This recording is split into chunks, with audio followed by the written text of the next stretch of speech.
এই যেন সবুজ শ্যামল বিধ্বস্ত করে মরুভূমিতে পরিণত।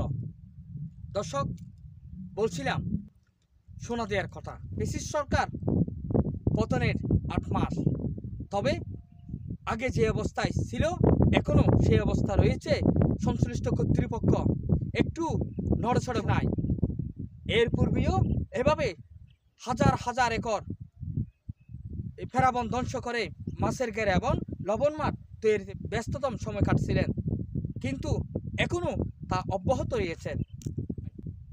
মহেশখালী উপজেলার একটি বিচ্ছিন্ন দ্বীপ, যেটা 9 বর্গ কিলোমিটারে গঠিত এই সোনাদিয়া দ্বীপটি পুরো মহেশখালীকে বঙ্গোপসাগর থেকে রক্ষার একটি দ্বীপ বললেই চলে।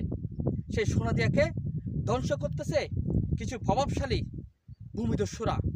তারা সম্প্রতি আপনারা দেখতে পাচ্ছেন এখানে আগুন দিয়ে জ্বালিয়ে দেওয়া হয়েছে দ্বীপের সৌন্দর্য, যেখানে জীববৈচিত্র্য সৌন্দর্যময় এই সোনাদিয়া সবুজ শ্যামল ফেরাবনটি নিধন করার জন্য জ্বালানি তেল ব্যবহার করে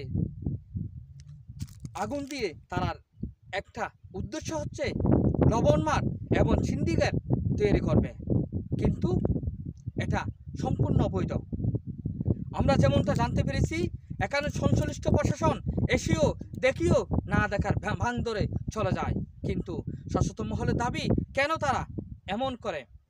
তারা চট্টগ্রাম দক্ষিণ বনাঞ্চলের কর্তৃপক্ষের সুদৃষ্টি কামনা করেন এবং যারা লাঘববোয়াল তাদেরকে আইনের আওতায় আনার জন্য তাদের দাবি। পরিবেশবাদী সংগঠনগুলোর দাবি, ফেরাবন কেটে এই দ্বীপকে যদি এভাবে ধ্বংস করা হয় তাহলে মূল ভূমি অর্থাৎ মহেশখালী আইল্যান্ডটা একেবারে নিমিষেই সাগরের সাথে তলিয়ে যাবে।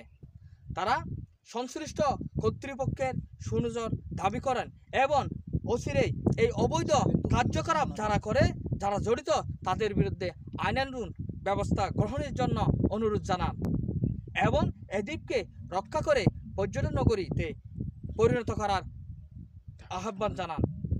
M K Hamid, coastal 24, Sonadia দ্বীপ থেকে।